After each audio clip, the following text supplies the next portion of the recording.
Space xəbərin qaynar xəttinə paytaxtın Qaradağ rayonunda tikinti şirkətlərindən birinin ağaçları kəsməsi ilə bağlı müraciət daxil olub. Sakinlər iddia edir ki, tikinti şirkəti ağaçları kəsərək yerində bina inşa etmək istəyir. Əməkdaşlarımız şikayət daxil olan ünvanda olublar. İzləyək. Buyurun, baxın, bax, şam ağacı, nə gözəlin. Ekskavatorla gətiriblər, bax. Görün, nə gözəlliyində təzə şam ağacını qırıq-qırıq eləyiblər. Qeyri-qanuni məhkəmədə 2 dəfə, 3 dəfə uduzmusunuz. Məhkəmədə uduzmusunuz. Siz pul istəyirsiniz.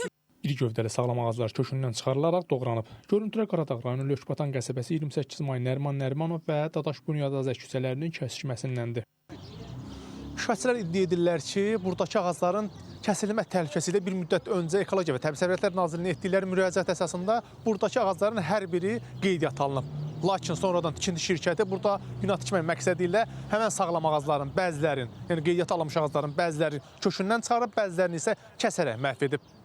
Hansı ki, sonradan məsələ ictimailəşdiyi üçün sakinlər iddia edirlər ki, həmən çıxarılan, kəsilən ağaclar yenidən gətirilərək burada əkilib. Aşırtdılar traktorla. Gəldim şikayət elədim ki, qardaş, bunu heç olmasa bir yer eləyin, bastırın da.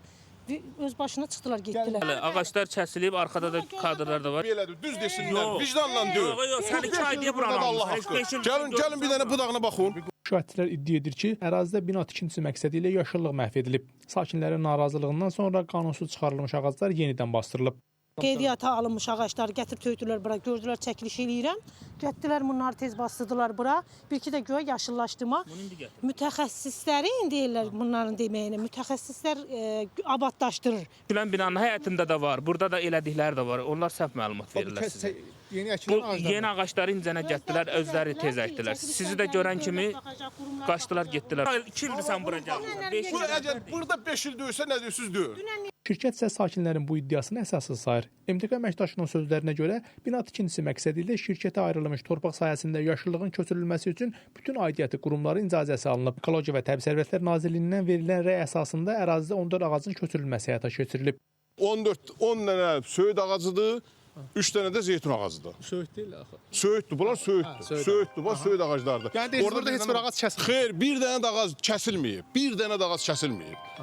Oradan köçürmüsünüz ağacları bura. Bəli, qanuni yolla. Hamısını qanuni yolla. Qanunsuz burada iş görmək olmaz. Qaradağ rayon İcra Hakimiyyətindən bildirildi ki, sözgedən ərazi illərdir baxımsız qaldığı üçün həm sanitar, həm də təhlükəsizlik baxımından ciddi problemlər yaranmışdı. Tikinti şirkəti tərəfindən ağacların kəsilməsi ilə bağlı yayılan iddialar həqiqəti əks etdirmir. İcra Hakimiyyətindən o da bildirildi ki, hazırda ərazinin təmizlənməsi ilə bərabər yaşıllığın götürülməsi üçün verilmiş rəy əsasında ağaclar digər boş əraziyə köçürülüb. Bəs həqiqətən bina tikintisi məqsədi ilə ağaclar kəsilib, yoxsa qanunvericiliyə əsasən köçürülmə edilib? Ekologiya və Təbii Sərvətlər Nazirliyindən isə bildirildi ki, Dövlət Ekoloji Təhlükəsizlik Xidmətinin əməkdaşları tərəfindən söz gedən məsələ ilə bağlı araşdırmalara başlanılıb. Rəşad Vəkiloğlu, Əfqan Bayramov, Space xəbər.